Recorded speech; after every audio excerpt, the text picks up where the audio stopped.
കൂടെ നിൽക്കുന്ന ആളുകളെ ആക്രമിച്ചു എന്ന് പറയാൻ രാജേന്ദ്രന്റെ കൂടെ അങ്ങനെ പ്രത്യേകിച്ച് ആളൊന്നുമില്ല. CPM-ന്റെ കൂടെയുള്ള ആളുകൾ CPM-ന്റെ കൂടെ തന്നെ ഉണ്ട്.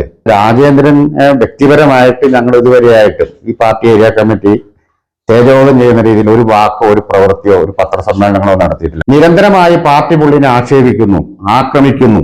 അങ്ങനെ ഒരു സഹതാപ തരംഗം ഉണ്ടാക്കി രാജേന്ദ്രൻ ഒരു സഹതാപത്തിൽ കൂടി വേറെ എന്തെങ്കിലും ഉദ്ദേശിച്ചിട്ടുണ്ടാവാം. അത് പാർട്ടിയുടെ ചെലവിൽ വേണ്ട. വേറെ എന്തെങ്കിലും വ്യക്തിപരമായിട്ട് ആളുകൾക്ക് എന്ത് വേണമെങ്കിലും ചിന്തിക്കാനുള്ള അവകാശമുണ്ട്. അത് അങ്ങനെ ഉണ്ടെങ്കിൽ അതൊക്കെ അവനവന്റെ ഇഷ്ടത്തിന് പോവാന്നല്ലാതെ ഈ പാർട്ടിയെ ചാരിക്കൊണ്ട് വേറെ ഇടപെടലൊന്നും നടത്താൻ പാർട്ടി ഒരു കാരണവശാലും അനുവദിക്കില്ല. ഞങ്ങളിവിടെ ഒരു ആരുടെ കൂടെ നിൽക്കുന്ന ആളുകളെയും ആക്രമിക്കാറില്ല. എന്റെ കൂടെ നിൽക്കുന്ന ആളുകളെ CPM-കാര് ആക്രമിക്കുകയാണെന്ന് ഉള്ള കള്ളപ്രചരണം അത് ഈ പാർട്ടിയിൽ നിൽക്കുന്ന ആളുകളുടെ സഹതാപം പിടിച്ചു പറ്റുന്നതിന് വേണ്ടിയിട്ടുള്ള ഒരു നടപടിയാണെന്നാണ് ഞങ്ങൾക്ക് മനസ്സിലാക്കാൻ പറ്റിയത്.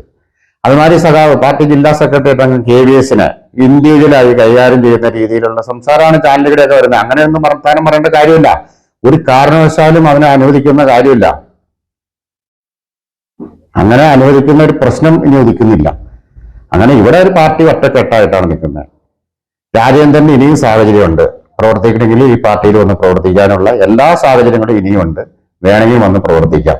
അല്ലാതെ ഈ പാർട്ടിയിൽ ഒരു കുഴപ്പമുണ്ടാക്കിക്കൊണ്ട് പുറത്തു പോകാനാ ഉദ്ദേശിക്കുകയെങ്കിൽ ഈ പാർട്ടിനെ ചാരി എന്നുകൊണ്ട് പുറത്തു പോകാനുള്ള നടപടിയായിട്ട് പോകാൻ അങ്ങനെ ഉണ്ടെങ്കിൽ ഈ പാർട്ടി ഒരു കാരണവശാലും സമ്മതിക്കുന്ന പ്രശ്നമില്ല.